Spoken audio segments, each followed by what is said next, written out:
Hi, Warriors. Hope everyone had a good holiday.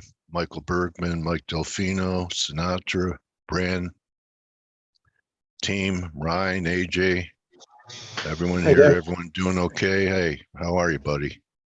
All good, King, mate. You? King Dollar, right? So, Yep.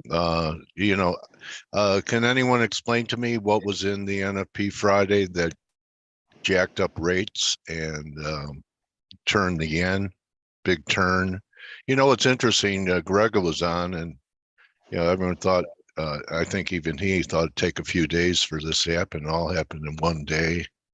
The yen holding and heading up again.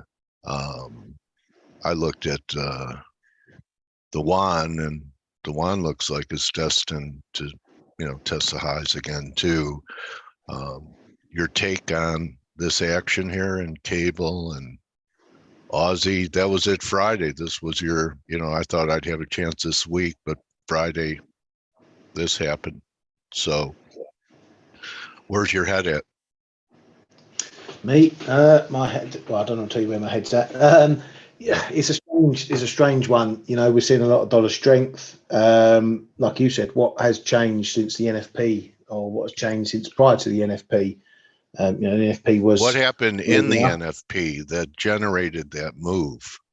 Was well, there a something? lot of people pointing to that participation rate going up. Oh, okay. Which was behind the unemployment rate going up. So it seems not as negative as it does on paper, that unemployment rate going up.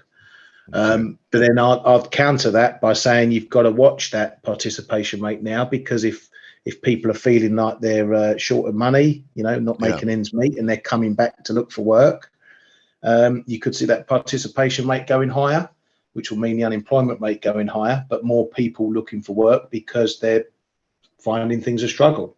That's not a good recipe, in my opinion. Economic recipe. I look at the dollar, and this 50-week average was containing it, and we're piercing it. So I don't know. Seems like it'd be difficult to fade it here today. Getting a little bounce. Yeah, I don't know what you could fade. But there's a lot of pairs that are having little breaks or not quite breaking. I mean, take $1 CAD. Been banging on that 136.50 for the last few weeks. It's had a move up above it, but now it's not holding it. So now it's fumbling again. The same with the Kiwi. It nudged that trend line, had a little peak underneath the trend line. Which I don't think you've got that on your chart, mate, but on a bit of a wider one, there's a trend line that comes in around the 70-ish mark, 58.70. It's a little nudge under, but we're sort of holding it a little bit. Yeah, that's it, give or take. Yeah. Okay. So, it's a strange day. Is it just people coming back, greater liquidity, more eyeballs on, more fingers on buttons? And if that's the case, I want to see this continue. I don't want this just to be a one-day back from holidays, flash in the pan move. So you've got to watch these levels, see if they hold. Got to see if it continues tomorrow. Is it the poor European and UK data and global data that's coming in, and now we're seeing the US might be the cleanest shirt in a laundry basket, and that's what side the market's taking as we go into the final part of the year. So it's one of these watch and wait. We spent the last 3 weeks saying you can't find a trade, can't find a trend, and all of a sudden we come back, and now markets going haywire. Anyone going to start watching lunar cycles now after this full moon high? Blake, to give you any credibility, it was right on time, that moon. Anyway, this is a pretty important support level for silver. There were a lot of moving averages here. Maybe it was on the daily. So it's got to, there you go. So got to hold a lot of these, this area 23.5, or there's, a lot of space underneath it. And I think this is where the bulls have to make their stand. gold. Same in gold. Yeah, same in gold at this 1930s. Yeah. So, and I think it's about the yen and about yields, and I think it was Kman who pointed out before the NFP how the 10-year was holding support. We were down here, and Look at then that. we had, wasn't that was you, but that was you, buddy, wasn't it? Yeah, and We were talking about it right here, and then boom. yeah, look at what happened on the NFP, and look at Yeah. the timing of the dollar reversal is not the NFP really, it's the ISM. Okay. But the ISM, that's when it all started to reverse, and when the yield started to creep up again, and dollar yen found the bottom, and then started to ramp higher again. Tried below 145, couldn't hold, and now we Yeah. are already back to the prior high. And if you listen to the Bank of Japan bots and Kishida wanting to put a new stimulus plan in place, I don't know where this is going to stop really. There's technically a few levels above, up in the 148s, up to 148.80, 90, kind of. But yeah, if the rest of the yield sphere doesn't come off, I don't see how dollar yen will come off without interventions, of course. But for the time being, they're very quiet on that front. Mind you, that if we get up into that 48s, that would be 4 big figures since the NFP is low.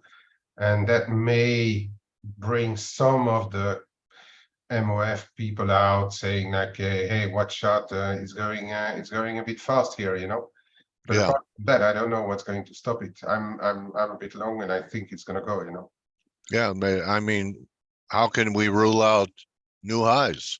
Yeah, I mean, especially that those, and I've been talking about it repeatedly on the flow shows as well, especially that those Bank of Japan officials, they are already sending us into 2024. They are going to watch inflation, jobs. They are going to, well, the wages into January, March 2024. So what's going to stop the yen from weakening? I've already said it. There's two things. There's one is intervention, of course, and the second thing is when the rest of the world falls apart around it, and that is just not happening right now. Yes, the data are weaker in Europe, so the euro dollar is lower, but we're still in a Goldilocks scenario, soft landing, whatever landing in the US, if ever we land. Goldman Sachs has revised his risk of recession down to 15% only. I think that's a bit optimistic, but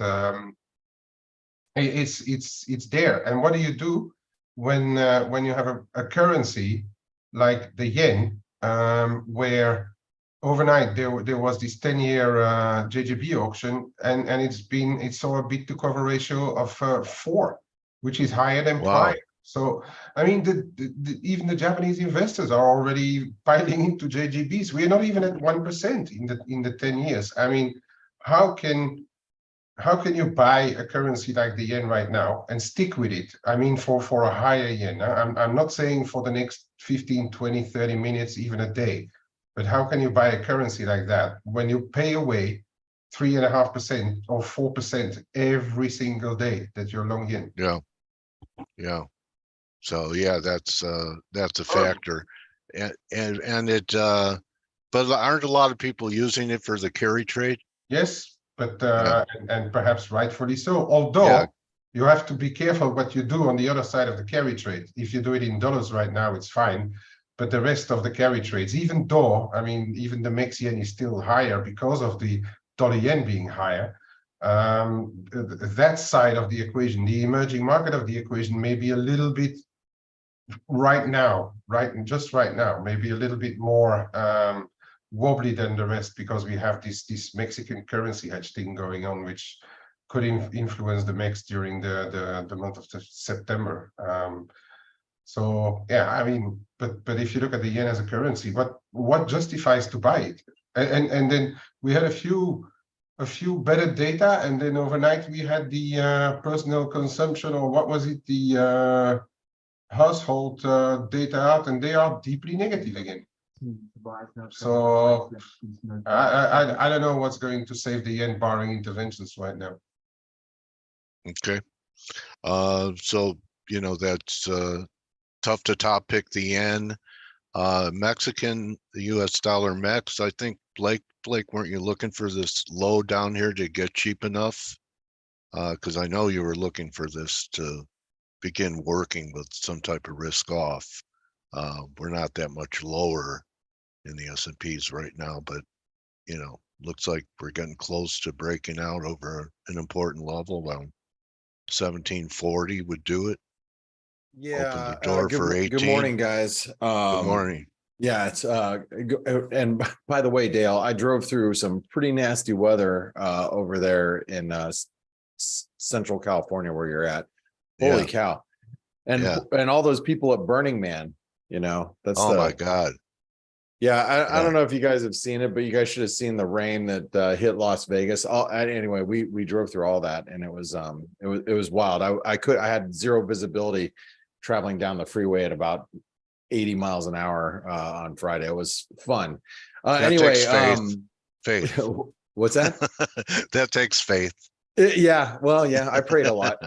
So you know, looking at the dollar Mexican peso, the breach above 1720 was, you know, it's kind of a big deal. 1745, 1750 is going to be even bigger.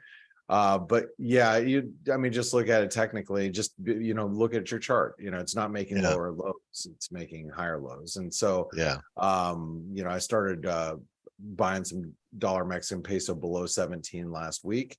And so I'm looking to add to those positions. I think, and it's already making a move without it. I think what's the biggest standout right now is the dollar. I mean, the dollar index just as a whole is breaking out, and I'm going to show you guys a chart, and I think this is a big deal now, because how many people have tried to step in front of the dollar index as a whole, you know, and if you look at the dollar index, it's, you know, it's a massive breakout right now. So let's go over to the dollar index here, and you can see that, you know, the 200-day moving average held. We can't even get a 38% retracement on a daily basis. And now we're breaking above channel resistance. I think everybody's mother's, uncle's, nephew's monkey was looking at this channel resistance. So now that we've broken out and the pullbacks have been shallow, what do you do with it now? I mean, you've got the euro dollar that is trading at 107. That looks like you know, the euro is going to trade back down towards 105.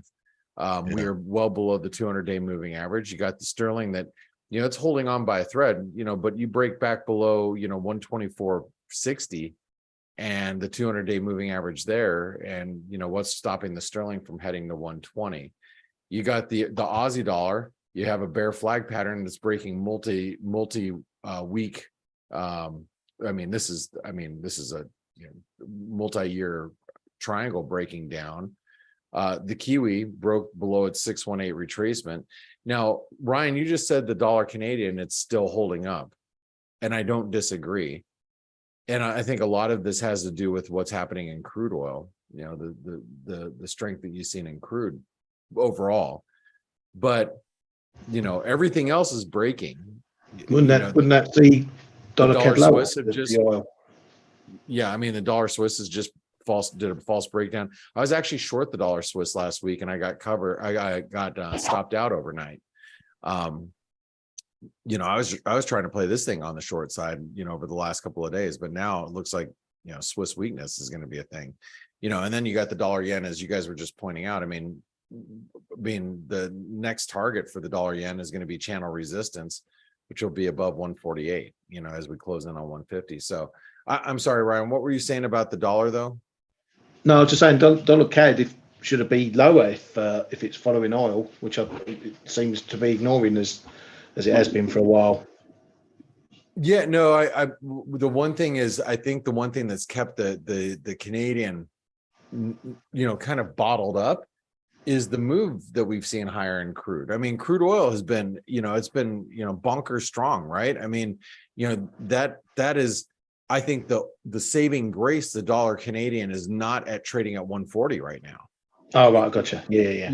I think. I mean, if crude BOC, oil, the BOC might unlock that. You know, if you get a hawkish BOC, because they've seen inflation go up, then I think you'll get a decent bit of CAD buying, and those Oilers will take advantage of that as well. Yeah, and the Bank of Canada is tomorrow. And actually, I think that's probably one of the big events of the week. You know, we have not only the Canadian, you know, the BOC tomorrow, but we have Canadian employment on Friday. You know, even though we're going to get ISM tomorrow, it's kind of like, yeah, who cares? Because, you know, we got past the jobs report, and it's next week for the CPI, and then the following week for the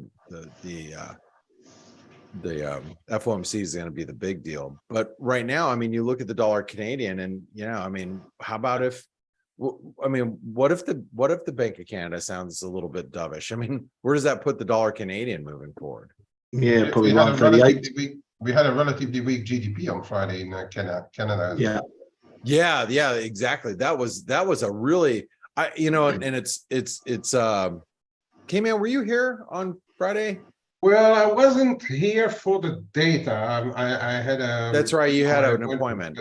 But afterwards, when I came back, I didn't do the dollar CAD, but I did a bit of euro, and then later, early yesterday morning, a bit of dollar yen as well. But yeah, I think there's a risk for the Canadian dollar to weaken a little bit more right now, or perhaps into and on the Bank of Canada.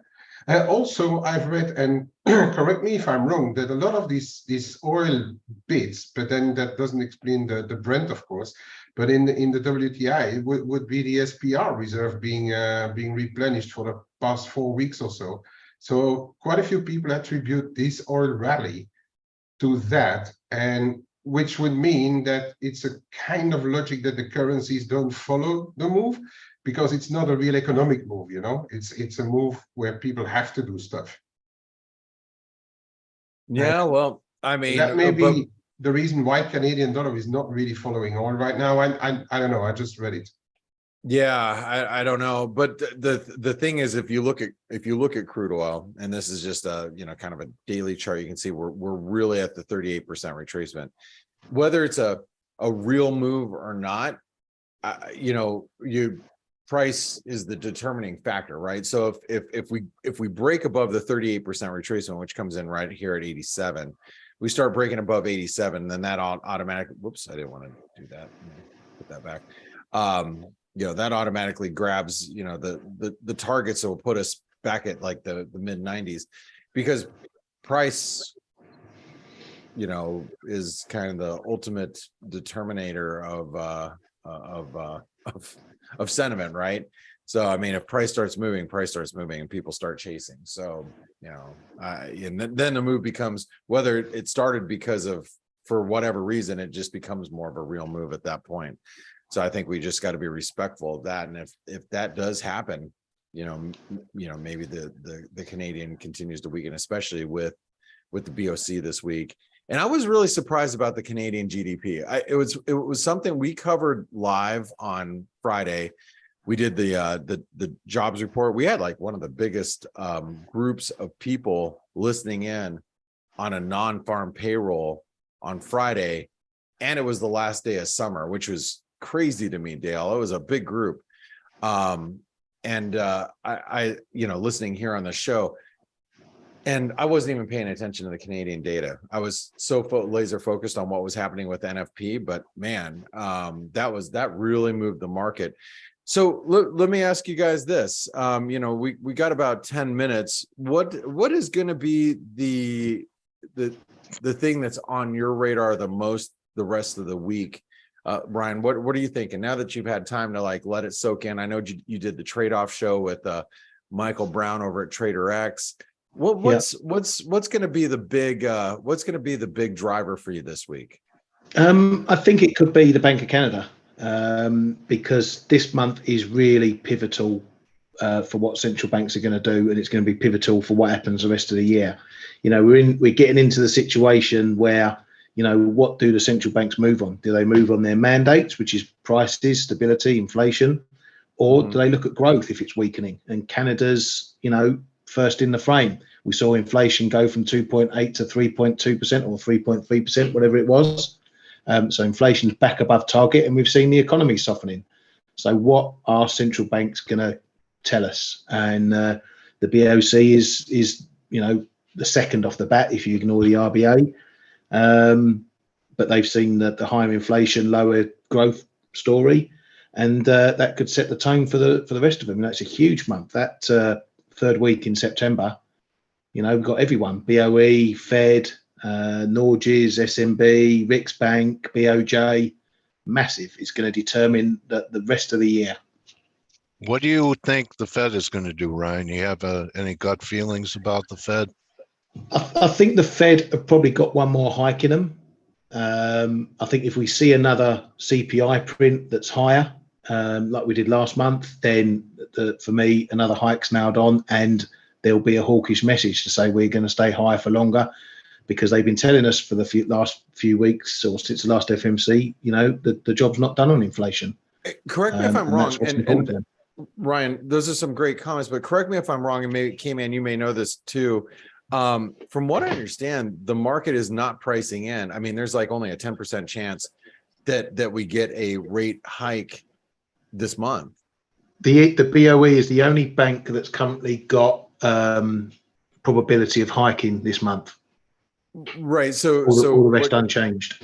Rest is unchanged. And like I said, I think there's only like a 10% chance that the Fed raises rates. So the reason why I say that is there's a lot of room for that to shift, and a lot of room for the market to reprice, which could put the dollar a lot higher on a strong CPI number, I guess is the point I'm trying to make. Yeah, strong CPI, it will flip those expectations right around. Yeah, so that leaves us a lot of opportunity going into next week. You're seeing the dollar index break out with expectations lower right now. That's the scary thing. So if the expectations actually start ticking higher, where does that put the dollar index? You look at this is a long-term dollar. You can see the drop.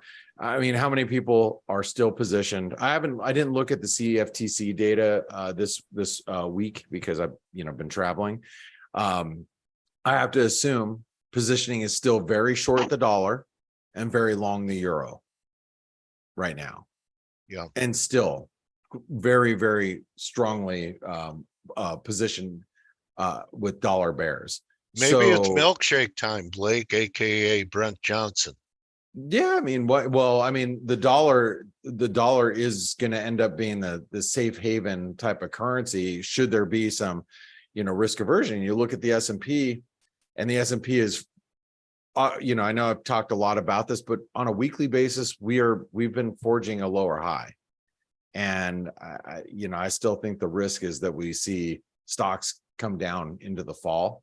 As Kman, you said it a little bit earlier, and I 100% agree with you that I think that people's views of a no landing or soft landing are a little too aggressive. I think that the risk still persists that there is going to be some sort of recessionary type of data coming through this fall, which will put downside pressure on equities, which therefore would put upside pressure in the dollar.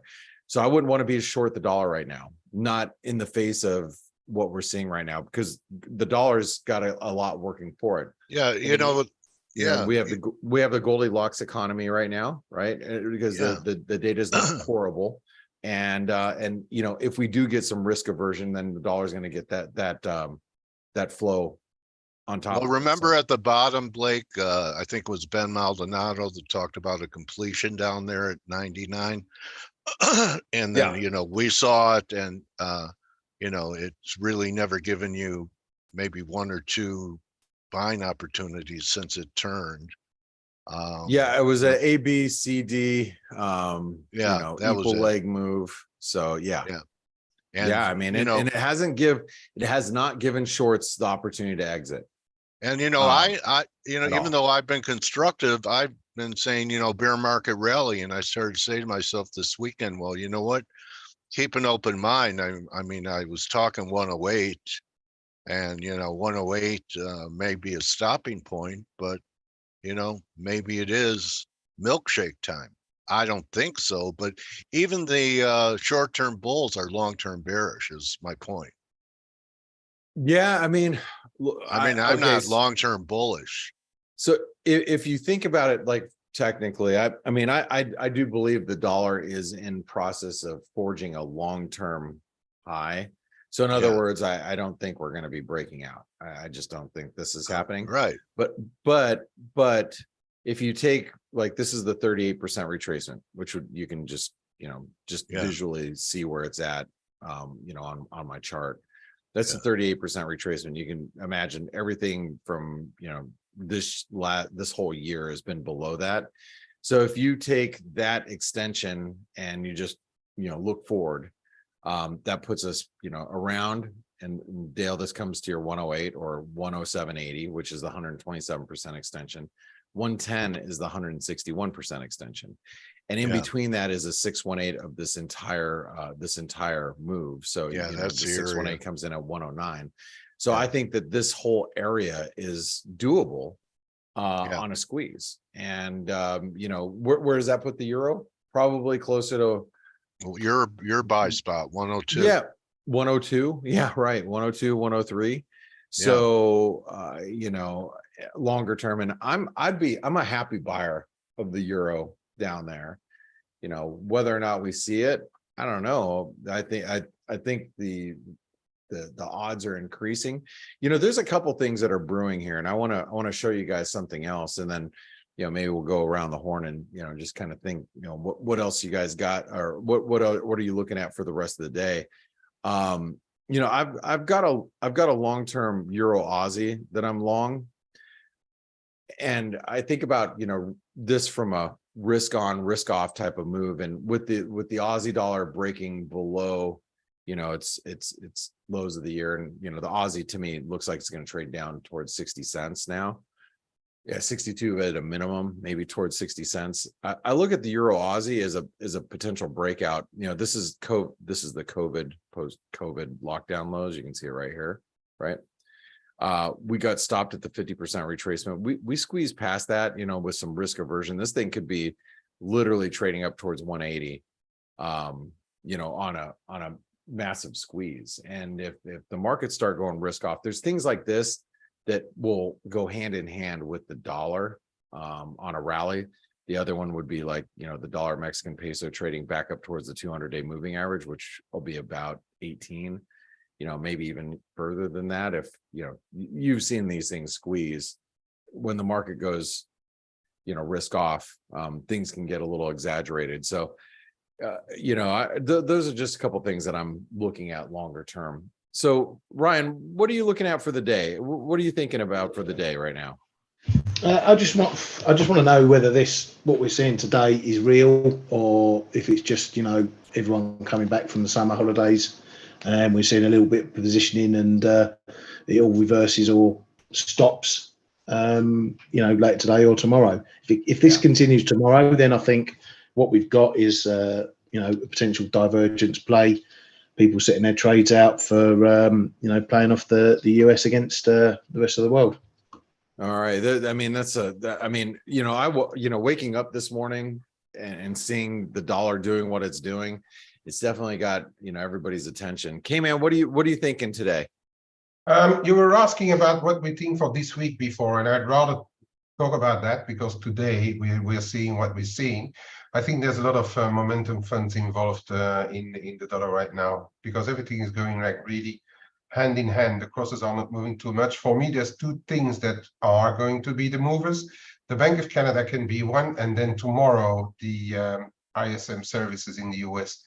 If tomorrow this ISM shows us another decent number compared to what's going on in Europe and elsewhere, for instance, then I think this dollar rally will have one more really probably thorough leg in it, and then we will start to think again. If tomorrow we get a number which is not showing a very good picture, we are expecting it to drift lower a little bit, by the way, coming down to 51 from 52.3 prior. If tomorrow we undershoot, then this dollar rally was just start of the month, people trying to buy dollars on the Goldilocks scenario as well, and higher yields because the Treasury is still issuing a lot of bonds. We can't forget that. But then if we get a weak one, let's say below 50, then this dollar rally may all of a sudden stall, and we see a bit of a reversal.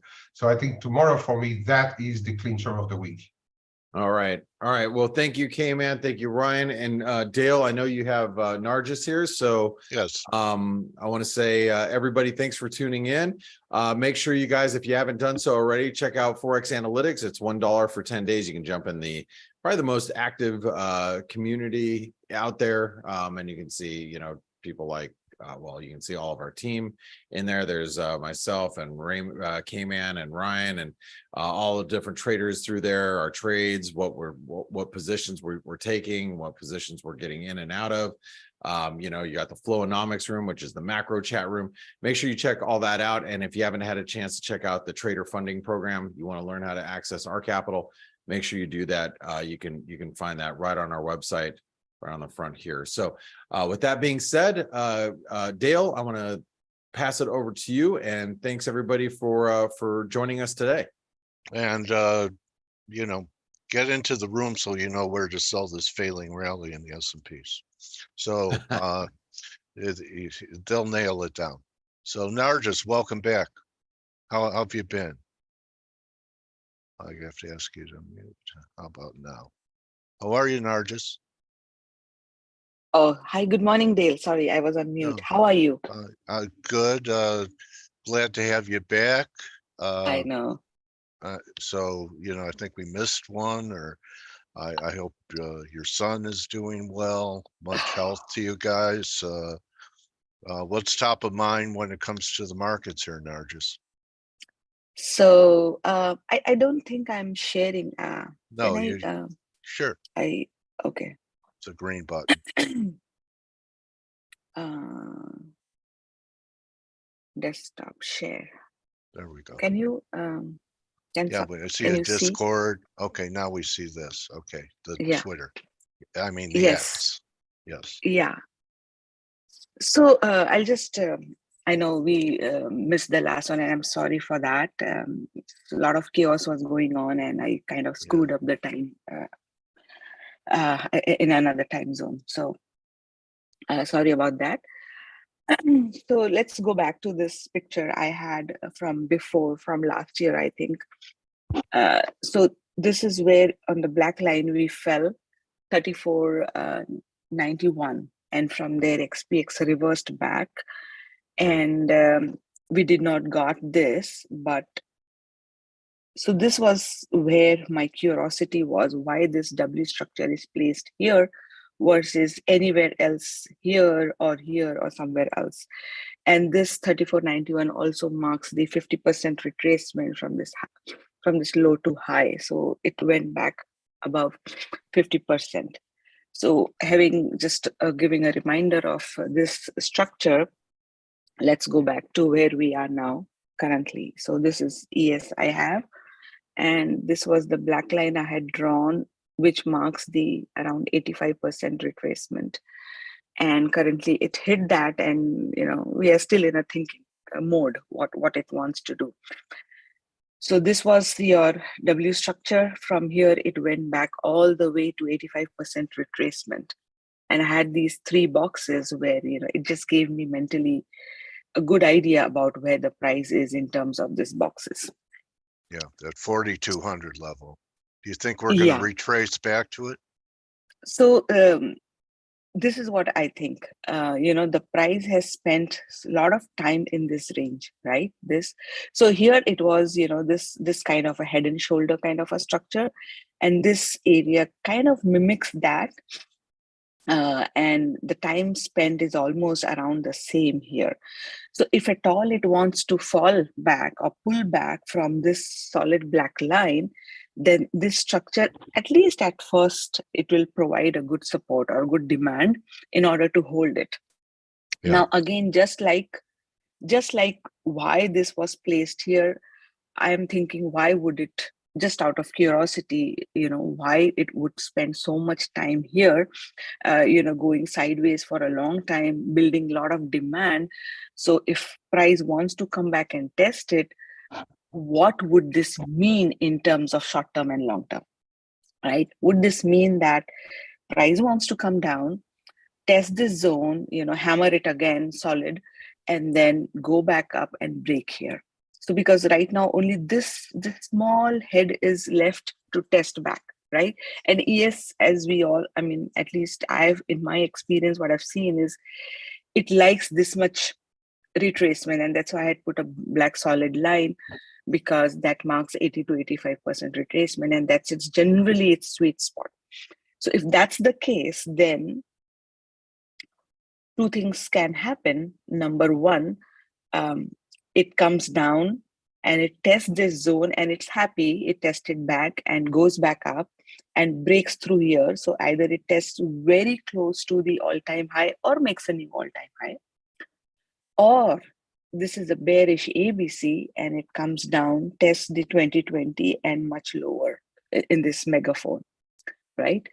So that's the possibility. And right now we are at a decision point, and it is possible it may take its sweet time, just like it takes its sweet time, confusing everyone what's going to happen, and probably do nothing. It could be range bound for quite some time. So this is what we want to keep an eye on. Is it range bound? If it is coming down, what would this represent? And if it is reversing back from here, what would that represent? So these are the three things I'm watching for overall. Okay. So in terms of XPX. Okay.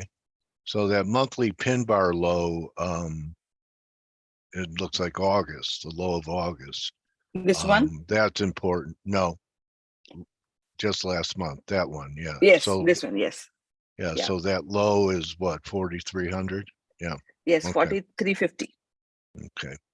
All right. Yeah, So so it that just looks fell like on the this. first, that would be your first important negative signal if we take that out. Yes, negative signal, then it would fall on in the blue box, somewhere on the blue box, and then depends on, on a smaller time frame, we'll see how the demand is built between layers. Here it's more congested, but a smaller time frame will give a lot of layers basically. So somewhere in the blue box, it would like it. Once it leaves the blue box, there's a good chance this area would be exposed. So one by one, your areas will start getting exposed. Okay. Then your other thing is, your wicks as well.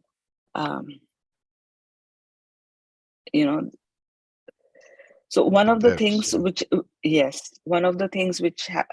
is happening is wicks never took out that 35, 37 range, even though we were going lower, and now it is back to this 13 area, right? 14 to 13.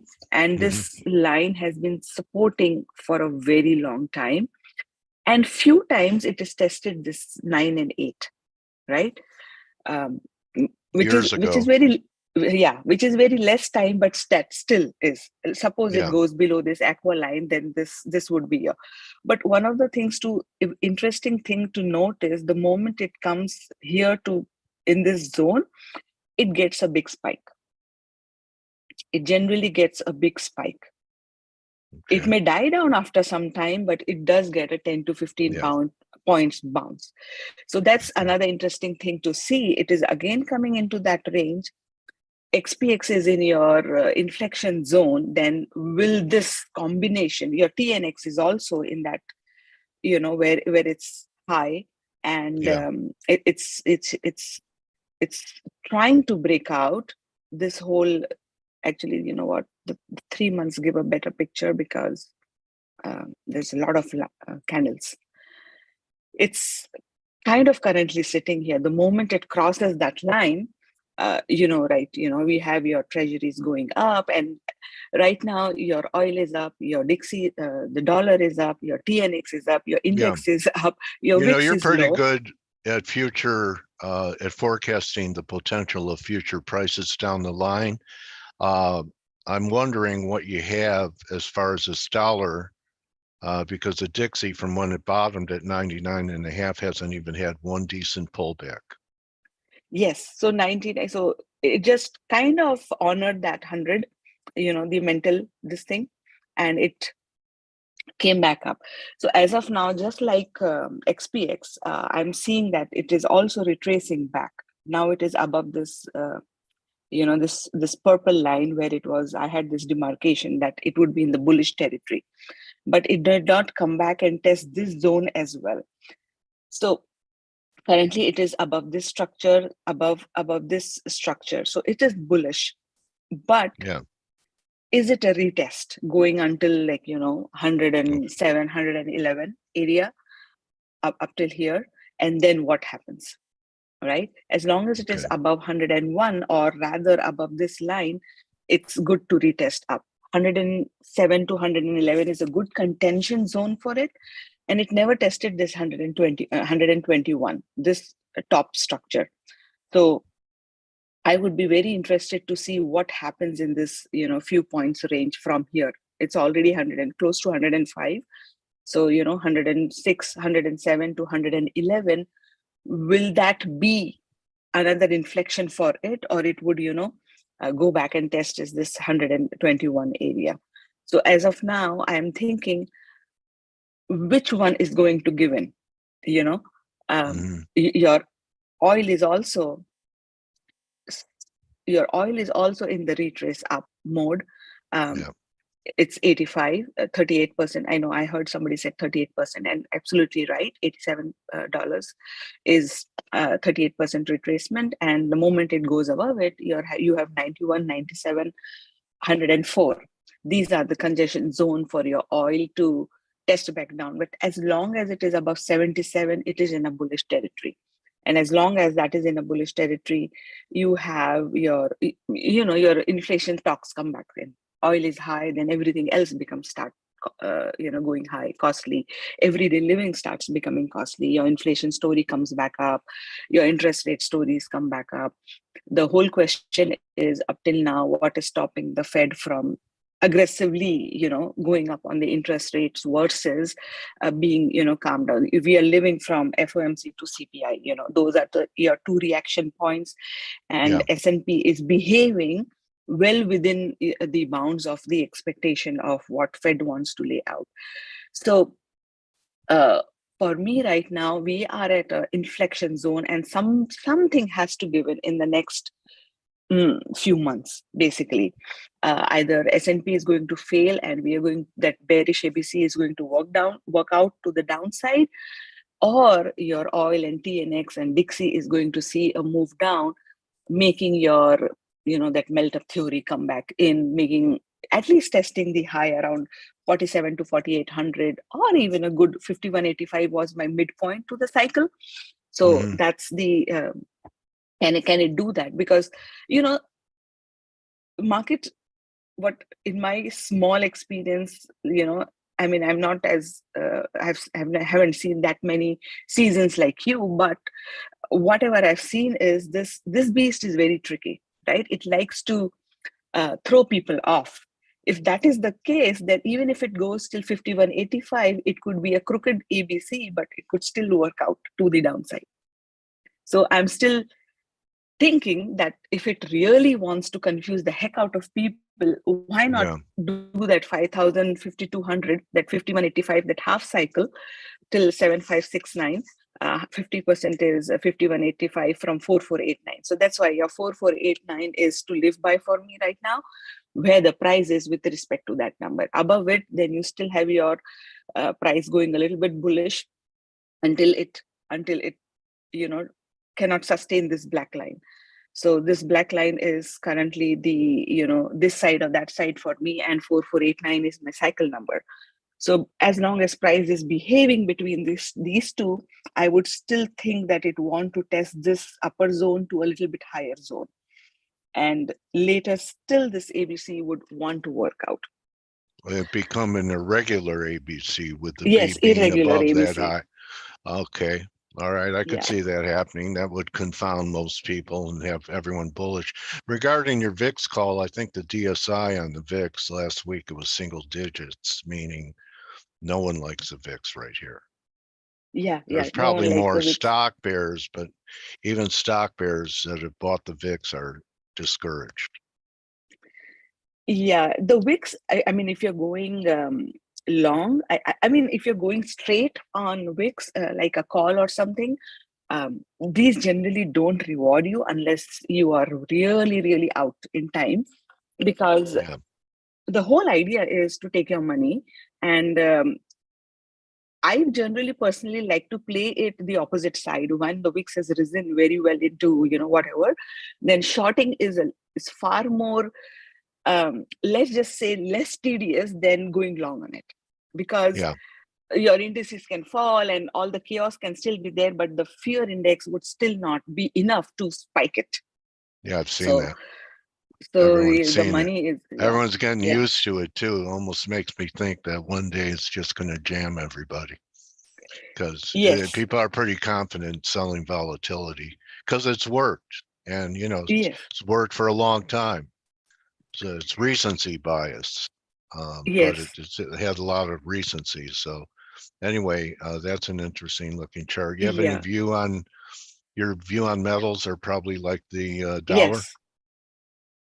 A dollar we just talked, right?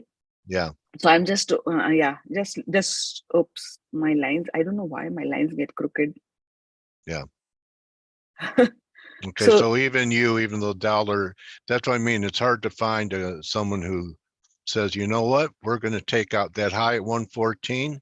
That wasn't the top.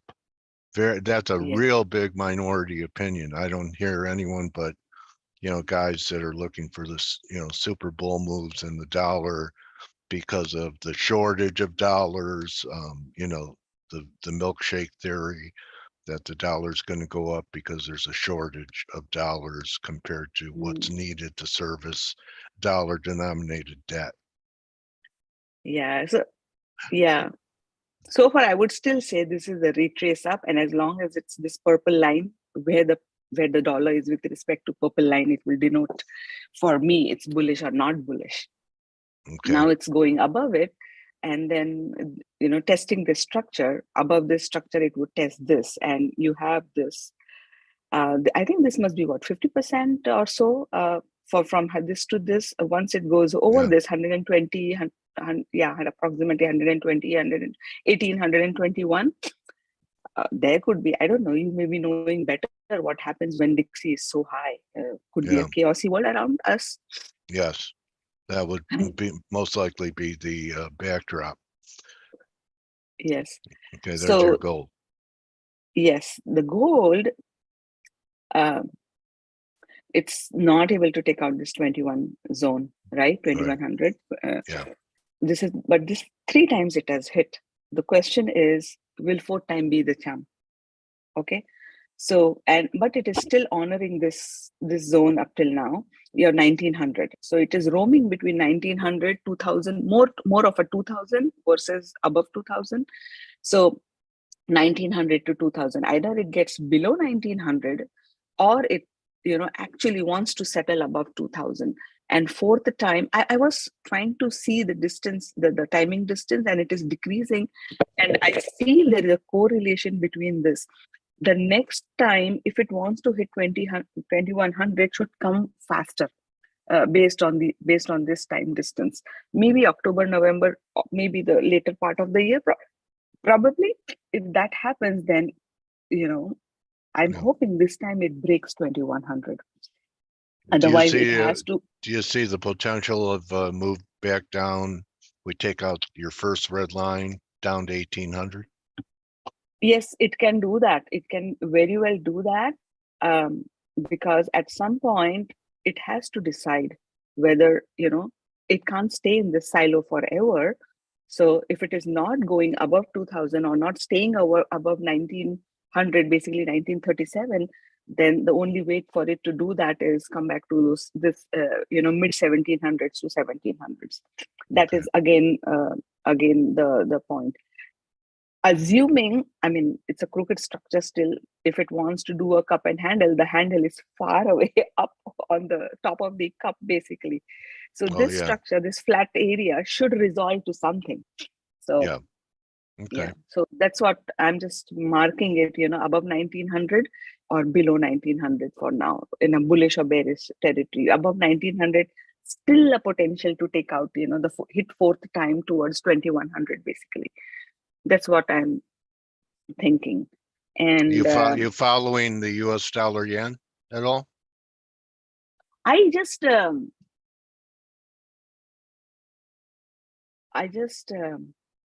see it in terms of what it's doing. Isn't like yen up bullish for the markets? I mean, it used to be, right? The correlation used to be better for the S&P, right? Yeah. And it's pretty connected to yields too. Yeah, yields too, yes. So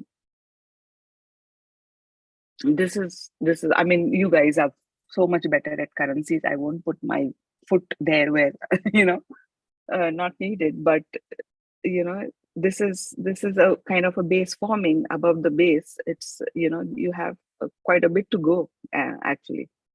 And Huh. So that's a big breakout area, 150. Yes, 150, 152. Okay. Like that. Yeah. So Anything anything else you want to share with us today? Sorry, what? Anything else you want to share with us today? Okay. Yes. So there's a NVIDIA, lot of okay. talk about NVIDIA, right? What Yeah. it's doing, what's happening, some conspiracy theories also around the corner. So this NVIDIA, it did had a higher cycle. It went to 100, 108 or something. 108 was the low. So basically, it was matching up. The correlation is, if you go here, it's just matching up to these candles basically, and this candle is also a correlation of these candles, and the price is around 463. That's the correlation, 50% of these candles basically, and that's where it's hovering and trying to decide what it wants to do. It hit 500, and then it sold off. The good thing is this 485 is your cycle number, and currently it is vibrating around there. Now, whatever the talks which happens, what I've noticed is generally the bigger talks about doom or gloom starts happening when a major cycle is reached. That happens with the S&P, that happens with the Boeing, that happened with Netflix, that happened with a lot of stuff. And NVIDIA is also, we're seeing the chatter. The recent chatter is about conspiracy, right? Whatever, somebody acquired X billions and all that stuff. So that's, in my opinion, all the power of, the major inflection coming into play. Now, as long as this 485 is treated well, in a range 441 to 485, 529, this range is treated well. This has a potential to go to 850 to 1157. Okay, so that's your upper cycle. But if it fails around here, then it can come back all the way to this 100, or even the lower area. So that's why how it Or is how being about treated. at least to the top of the red candle in between the two Yes. greens? That would fill Yes. the gap, I think, at 300. Yes, the 346 or some, this 303, I think the gap is around, if I'm not wrong. And this is your previous all-time high, and it hasn't tested that as well. Generally, that's a good hammering test. Stocks do, but straight lines are a thing for us these days from the past few years. So it doesn't matter. It can still do a few more green candles, and it would still be okay. So I wouldn't personally think, or rather be very bearish or very bullish right now, because again, it's in a magnetic field, and until it decides, it's nothing is happening. Just like ES is, S&P can go sideways for a very long time, just it did, when we were below. This can do the same thing. Your Apple also, 193 to 197 was my target. It hit that. It hit what, now 198, and happily came back. and it tested the previous cycle high 169, and 183 was your new future cycle, pointing it to 361 future price. So again, as long as it is above 169 and your 169 to 193 is zone is being respected, the trajectory towards 361 is still on. The only thing, the beauty, what I was thinking is, when the in 2021, 2022, when the market had made a new high and all the stocks, or rather the market moving stocks, your FANGs and some other good percentage in the index stocks had fired a higher cycle, Apple was the only one it didn't fire. It did not do that 183. It went till 183, but left 7 cents on the table. And I was looking for 183 and 1 cent so that it could reset the future cycle to 361. And Apple was the only one which didn't do. It went back, the whole market pulled back, and we went, the whole of 2022 was down, and only in October we started bottoming out. And after that, Apple hit 183. It took out that high and reset its cycle to higher. So that again, I'm thinking, why would Apple do that in that peculiar manner where all other stocks had already done it, indices had done it, and this guy was the only one who did it this way? After the pullback, or rather the crash, or whatever you call it, it came back and reset its cycle. What does that mean? I'm trying to solve, and that gives me a little bit skeptic, or rather keeps me skepticalish.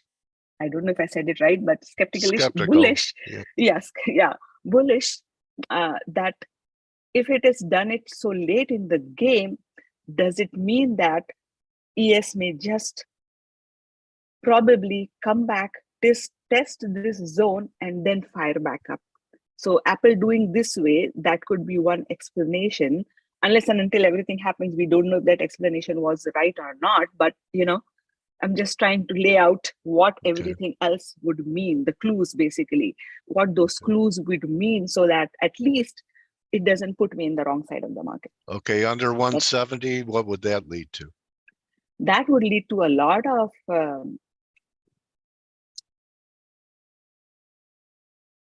then it opens this zone. Your 136 was its important level. It shouldn't breach. I'll have to check what that number is. It may be off by a few points, but once that number is gone, Apple can be tata bye-bye for some time. This was the area, this was the target 81 I had for a very long time, and this keeps popping back up, even though after the split, pre-split, this number keeps showing up. So there can be a mystery why it keeps showing up again and again. So that's why I have marked this zone, and this zone for important inflections. That's where it would be. That's where it would be if China invaded Taiwan. Probably in a few days. Anyways, if China invaded Taiwan, probably have a market holiday. Definitely, because then just think where NVIDIA would be and all the rest of the semis would be. Yeah. Anyway, so great to catch up with you. Yeah, you too, Dale. I mean, really nice looks and ideas and inflection points that we're at, and appreciate your work, Nargis, and glad to get back together with you and have a date here on F.A.C.E. I know. Oh yes, we are at the highs, Dale, again, and we had a date. So let's see. And we just had the super moon. We are having the retrograde right now. 2-3 planets are retrograding. Let's see what the next 2-3 days brings. That's generally buying put time for us. Okay. You and me. All right, Nargis. Well, I hope everything's okay. Much health to your family and prosperity, and we'll talk this winter. Thank you so much, Dale, and have a nice day, and same to you as well. All right. Nargis, follow Nargis on Twitter at Nargis with 2 R's. There it is, 007. And her following is growing. And you have a YouTube channel now. So you could go Yeah. watch her work on YouTube as well. Yes, that has a much more detailed work with charts and everything to see. So, my thoughts. Yeah. All right. So she has no axe to grind. She's out there helping people. And appreciate your giving spirit, Nargis. Thank you very much, my trading warrior sister. Thank you. All right. So that's a wrap. You follow Nargis at Nargis007. You could join the team in 15 minutes on the morning edge. Good hunting, everybody. And don't just count your pips, count your blessings. You're welcome, Sinatra, Gary. People are thanking you, Nargis. They're blessing you. What else? How much better can your week start off with people blessing you? All right. So I'll see everyone for Turnaround Wednesday. Adios, everybody. Thank you, Nard.